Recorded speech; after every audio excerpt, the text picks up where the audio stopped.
Hi, welcome two science Malayalam channel. നാം ഒരു വസ്തുവിനെ എങ്ങനെയാണ് കാണുന്നത്? ആ വസ്തുവിൽ നിന്ന് പ്രതിഫലിച്ചു വരുന്ന പ്രകാശരശ്മികൾ നമ്മുടെ കണ്ണിലെത്തുമ്പോഴാണ്. അത് നമുക്കറിയാം. എന്നാൽ ഒരു ദർപ്പണത്തിൽ വസ്തുവിന്റെ പ്രതിബിംബം നാം എങ്ങനെയാണ് കാണുന്നത്?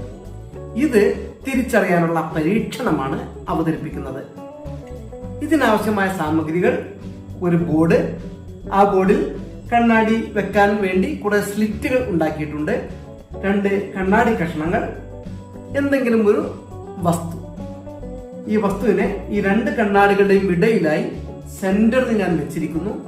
ഇപ്പോൾ നിങ്ങൾക്ക് ഈ വസ്തുവിന്റെ ഒരു പ്രതിബിംബം ഈ 2 ദർപ്പണങ്ങളിലുമായിട്ട് കാണാം. ഈ ബാറ്ററിയുടെ പകുതി ഭാഗം ഈ കണ്ണാടിയിലും ബാക്കി പകുതി ഭാഗം ഈ കണ്ണാടിയിലും കാണാം.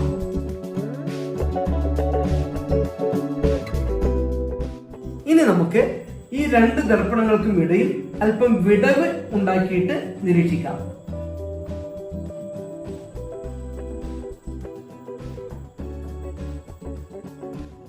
ഇപ്പോൾ ഈ 2 ദർപ്പണങ്ങൾക്കിടയിലും ചെറിയൊരു വിടവുണ്ട്.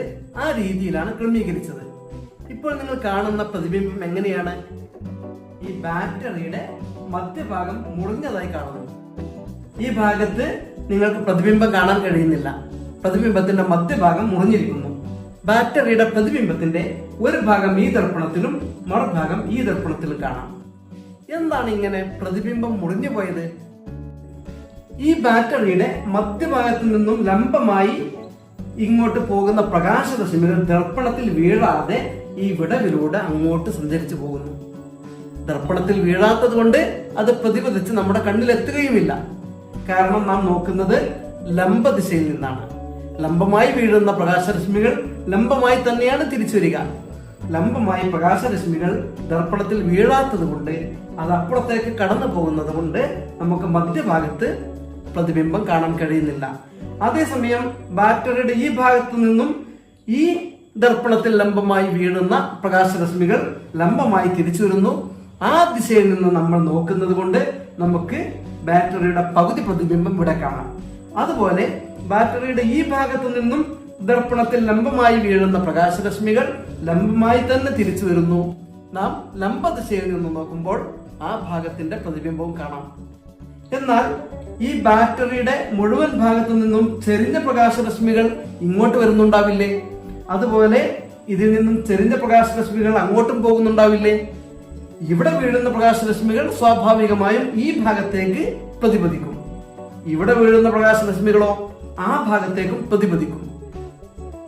ഇതിൽ നിന്നുള്ള പ്രകാശരശ്മികൾ ഈ ദർപ്പണത്തിന്റെ ഈ ഭാഗത്ത് വീഴുന്നുണ്ടെങ്കിലും അതിന്റെ പ്രതിബിംബം നമുക്ക് കാണാൻ കഴിയാത്തത് പ്രതിപതിച്ചു പോകുന്ന പ്രകാശരശ്മികളുടെ ദിശയിൽ നിന്ന് നാം നോക്കാത്തത് കൊണ്ടാണ്. അതുകൊണ്ട് പ്രതിപതന രശ്മികൾ നമ്മുടെ കണ്ണിലെത്തുന്നില്ല.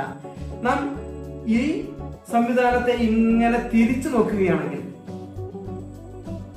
ഇപ്പോൾ പ്രതിപതന രശ്മികൾ നമ്മുടെ കണ്ണിലെത്തും. അപ്പോൾ നമുക്ക് ഈ ബാറ്ററിയുടെ പൂർണ്ണമായ പ്രതിബിംബം ഈ ദർപ്പണത്തിൽ കാണാം. ഇനി ഈ സംവിധാനം ഇങ്ങോട്ട് തിരിച്ചാലോ? ഇപ്പോൾ ഇതിൽ നിന്ന് പ്രതിപതിച്ചു വരുന്ന പ്രകാശരശ്മികൾ നമ്മുടെ കണ്ണിലെത്തും. അപ്പോൾ ഇതിനകത്തും നമുക്ക് പ്രതിബിംബം കാണാൻ കഴിയും. ഇനി ഞാൻ ഈ ദർപ്പണത്തെ ഇവിടെ നിന്ന് എടുത്ത് അല്പം പിറകോട്ട് ചരിച്ചു വെക്കുകയാണ്. അതുപോലെ ഈ ദർപ്പണത്തെയും പിറകോട്ട് ചരിച്ചു വെക്കുന്നു. നോക്കൂ, ഇപ്പോൾ ഈ 2 ദർപ്പണങ്ങളിലും പ്രതിബിംബം കാണുന്നില്ല. എന്താണ് ഇപ്പോൾ 2 ദർപ്പണങ്ങളിലും പ്രതിബിംബം കാണാത്തത്? ദർപ്പണങ്ങൾ ചരിച്ചു വെച്ചതോടുകൂടി 2 ദർപ്പണങ്ങളിൽ നിന്നും പ്രതിപതിച്ചു വരുന്ന പ്രകാശരശ്മികൾ നമ്മുടെ കണ്ണിൽ പതിക്കാതെയായി. ഇതിൽ നിന്നുള്ള പ്രകാശരശ്മികൾ പൂർണ്ണമായും ഈ ദിശയിലേക്ക് വരുന്നു.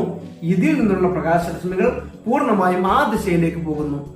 പ്രകാശരശ്മികൾ സഞ്ചരിക്കുന്ന ആ ദിശയിൽ നിന്ന് നാം ചെരിഞ്ഞു നോക്കുകയാണെങ്കിൽ നമുക്ക് പ്രതിബിംബം അതിനുള്ളിൽ കാണാൻ കഴിയും. ഇപ്പോൾ ഇതിനുള്ളിൽ പ്രതിബിംബം കാണാൻ സാധിക്കുന്നത് പ്രതിപതിച്ചു വരുന്ന പ്രകാശരശ്മികൾ കണ്ണിലെത്തുന്നത് കൊണ്ടാണ്. അതേസമയം ലംബമായി നോക്കുമ്പോൾ നമുക്ക് ഈ ബാറ്ററിയുടെ പ്രതിബിംബത്തെ കാണാൻ സാധിക്കുന്നില്ല. അതിന്റെ കാരണം പ്രതിപതന രശ്മികൾ നമ്മുടെ കണ്ണിലെത്തുന്നില്ല. അപ്പോൾ ഒരു വസ്തുവിൽ നിന്നും പുറപ്പെട്ട് ദർപ്പണത്തിൽ പതിച്ച് അവയിൽ നിന്നും പ്രതിപദിച്ചു വരുന്ന പ്രകാശരശ്മികൾ നമ്മുടെ കണ്ണിലെത്തുമ്പോഴാണ് നാം പ്രതിബിംബം കാണുന്നത് എന്ന് നമുക്ക് ഈ പരീക്ഷണത്തിൽ നിന്നും മനസ്സിലാക്കാം. Thank you.